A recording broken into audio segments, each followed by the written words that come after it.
नमस्कार, उज्जैन टीवी में आपका स्वागत है। आइए एक नजर डालते हैं उज्जैन शहर के मुख्य समाचारों पर। केंद्रीय मंत्री अनुराग ठाकुर ने किए महाकाल दर्शन, अभिभूत हो गए महाकाल लोक देखकर। सोमवार को महाकालेश्वर के दर्शन के लिए खेल, युवा और सूचना प्रसारण मंत्री अनुराग सिंह ठाकुर महाकाल मंदिर के गर्भगृह में पहुंचे और भगवान का आशीर्वाद दिया। केंद्रीय मंत्री अनुराग ठाकुर सड़क मार्ग से सीधे महाकाल मंदिर पहुंचे। यहाँ उन्होंने धोती सोला पहनकर मंदिर के गर्भगृह में भगवान महाकाल का पूजन अर्चन किया। इसके बाद उन्होंने ई कार्ट से महाकाल लोक का भ्रमण किया व उसे देखकर अभिभूत हो गए। भारत के गौरवशाली इतिहास पर हर भारतीय को गर्व होना चाहिए और कहीं ना कहीं पिछले 8 वर्षों में प्रधानमंत्री नरेंद्र मोदी जी ने हमारे श्रद्धा के स्थानों को, चाहे सोमनाथ धाम हो, काशी विश्वनाथ धाम हो, केदारनाथ धाम हो या महाकाल लोक हो, इसका जो भव्य और दिव्यकरण किया गया है। और मैं तो कहता हूँ ये आस्था के केंद्रों को अब अर्थव्यवस्था के केंद्र भी बनाया गया है। आप देखिए इतना भव्यता, इतनी सुंदरता महाकाल लोक में अपने आप लाखों लोगों को प्रतिदिन आकर्षित करती है दर्शन करने के लिए। इस आस्था के केंद्र में ना केवल आस्था के केंद्र में लाखों लोग आने शुरू हुए, बल्कि यहाँ के आसपास के लोगों के लिए बहुत सारे आय के साधन, रोजगार और स्वरोजगार के अवसर भी खड़े हुए हैं। तो जहाँ एक और हमारे गौरवशाली इतिहास पर हमें गर्व करने के लिए कहा, वहीं पर आस्था के केंद्रों को और समृद्ध और भव्य भी बनाने का काम किया गया। और मैं कहूँगा अगर आप एक एक काम को देखेंगे कितना बारीकी से किया, उसके पीछे आपको बहुत ज़्यादा समय चाहिए यहाँ पर उसको समझने के लिए।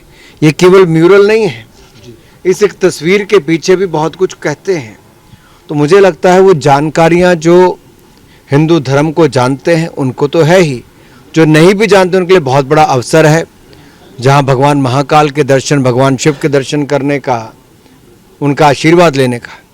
पुलिस ने सड़क पर उतर कर चाइना डोर के प्रति लोगों को किया जागरूक, निकाली रैली व लगाई चौपाल। सीएसपी ओपी मिश्रा ने अपने थाना क्षेत्र के अंतर्गत नगर सुरक्षा समिति के सदस्यों को बुलाकर चाइना डोर को लेकर मीटिंग की है।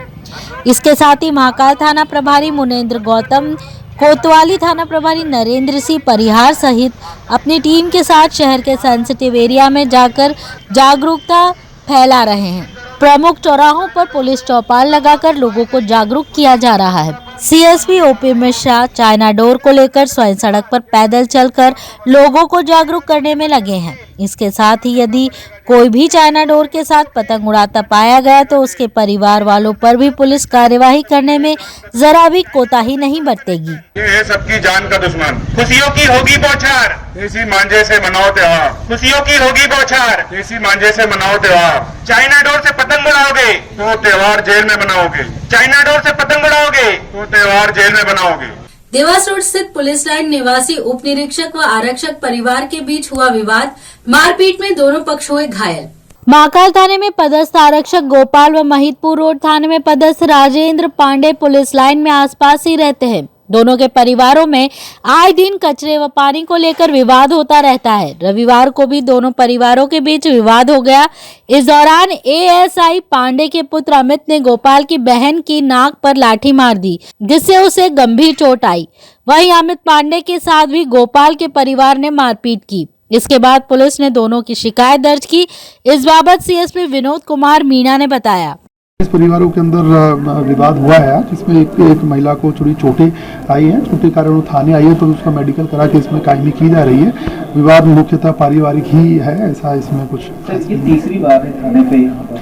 जी हाँ, इनका ये आसपास ही रहते हैं एक ही बिल्डिंग के अंदर, तो इनका प्राय कॉमन बालकनी को लेके और कॉमन पैसेज जो रूट रहता है उसको लेके इनका काफ़ी समय से विवाद चल रहा था।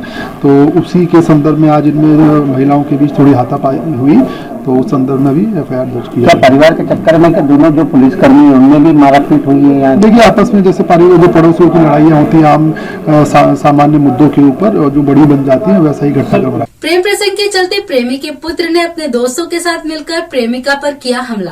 थाना चिमनगढ़ मंडी क्षेत्र के रतन गोल्ड कॉलोनी में उस समय हंगामा मच गया जब अवैध संबंधों के चलते एक महिला के घर में घुसकर कुछ लोगों ने चाकू से उस पर हमला कर दिया। हमले में महिला घायल हो गई, उसे उपचार के लिए अस्पताल में भर्ती करवाया गया। नक्षत्र गार्डन के पास रतन गोल्ड कॉलोनी में रहने वाली एक महिला ब्यूटी पार्लर चलाती है। बीती रात कुछ लोगों ने उसके घर में घुसकर उसके साथ मारपीट की, इससे वह घायल हो गई। टीआई जितेंद्र भास्कर ने बताया कि महिला का लाला खत्री से प्रेम संबंध होने के चलते उसके परिजन नाखुश थे। इसी को लेकर उनके लड़के और दोस्तों ने मिलकर घटना को अंजाम दिया। महिला को इलाज के लिए भर्ती करवाया गया है।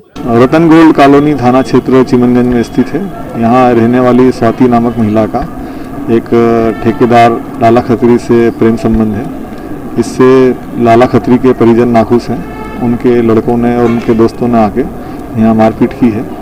घायल को अस्पताल भिजवा दिया गया है। जिस प्रकार से घटनाक्रम बताया जाएगा वैसे प्रकरण पंजीबद्ध कर अनुसंधान में लिया जाएगा। उसके चेहरे से खून निकल रहा था और चूँकि काफ़ी भीड़भाड़ थी तो स्थिति स्पष्ट नहीं है कि शरीर में किस जगह पे चोट लगने से खून निकला है। फिर भी अस्पताल भेजा गया है। जैसे ही ट्रीटमेंट होकर रिपोर्ट लिखी जाएगी उसके बाद अनुसंधान कार्रवाई की जाएगी। भोपाल आंदोलन में करणी सेना ने सरकार को दी जातिगत आरक्षण खत्म करने की चेतावनी। करणी सेना परिवार एवं सर्व समाज ने 21 सूत्रीय मांगों को लेकर रविवार को सुबह से भोपाल के जम्बूरी मैदान में जन आंदोलन शुरू किया।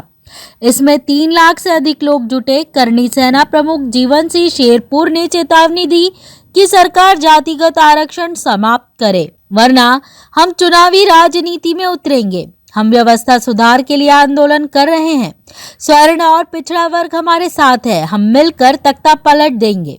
अपनी मांगों के साथ जीवन सिंह शेरपुर सहित करणी सेना के 5 पदाधिकारी अनशन पर बैठ गए हैं।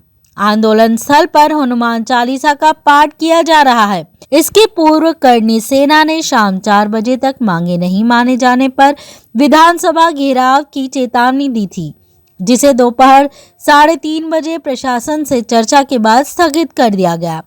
करणी सेना और सर्व समाज संगठन आर्थिक आधार पर आरक्षण, जातिगत आरक्षण की पुनः समीक्षा और एट्रोसिटी एक्ट के दुरुपयोग के विरोध सहित अन्य मांगों को लेकर यह जन आंदोलन कर रहा है। रेलवे स्टेशन से बच्चा चुराने वाला आरोपी हुआ गिरफ्तार, पुलिस ने भेजा जेल। रेलवे स्टेशन से 2 साल का बच्चा चोरी करने के आरोपित व उसकी पत्नी को रविवार को जीआरपी ने गिरफ्तार कर लिया। आरोपी दंपति जबलपुर के रहने वाले हैं। पुलिस ने दोनों को कोर्ट में पेश किया, जहां से पुलिस ने आरोपित को जेल भिजवा दिया व उसकी पत्नी को जमानत पर रिहा किया गया। जीआरपी टीआई RS महाजन ने बताया कि रेलवे स्टेशन से 24 दिसंबर की सुबह एक 2 साल के बच्चे को चोरी किया गया था। बालक 28 दिसंबर को अकेले मेघनगर के समीप ट्रेन में मिला। जेब में पर्ची के आधार पर उसे उज्जैन जीआरपी को सौंपा गया था। जांच के बाद बच्चा चुराने वाले नितिन जैन उम्र 45 वर्ष व उसकी पत्नी अमीषा निवासी रांझी यादव मोहल्ला जबलपुर को गिरफ्तार किया गया।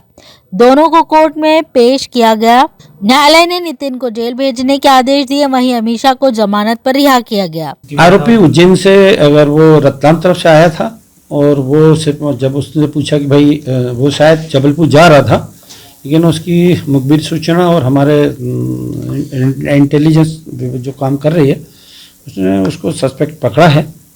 और उसका ये था कि उसका ये कहना है कि मैं ये पता करने आया था कि पुलिस क्या इसमें बच्चे का क्या हुआ और मेरे बारे में पुलिस की क्या ऐसा चल रहा है, इसी हिसाब से वो उधर से आया था। लेकिन अब वो पुलिस के जब पकड़ाया गया, जब पूछताछ किया गया, न्यायालय पेश किया गया और उसकी पत्नी जमानत पर है। सर जानकारी अनुसार आरोपी रूप बदलकर यहाँ पर उज्जैन में हाँ उसने अपने बाल उसने अपना चेहरा मतलब हुलिये में चेंज कर लिया था। उसने अपने बाल कटवा लिए थे और कपड़ों में चाल ढाल में भी उसने अपना थोड़ा सा चेंज किया हुआ था। चेहरे की मूछें भी साफ कर ली थी। किस तरह से ट्रेस किया सर उसको? उसके चेहरा चूंकि हम लोगों के सामने, हमारे स्टाफ के सामने आ चुका था फुटेज के तहत, तो उसी आधार पे जब उस पर थोड़ा शंका हुआ कि ये ऐसा लग रहा है, जब उसको पूछताछ की गई तो पूछताछ के बाद में तस्दीक हुआ हाँ ये वही है। और अन्य चीज़ें तस्दीक करने के बाद में जब वही पाए जाने पर उसकी गिरफ्तारी की गई। तेज थे उज्जैन शहर के मुख्य समाचार। ऐसे ही ताज़ा खबरों के लिए देखते रहिए उज्जैन टीवी। उज्जैन टीवी का YouTube चैनल लाइक और सब्सक्राइब करना ना भूलें। नमस्कार।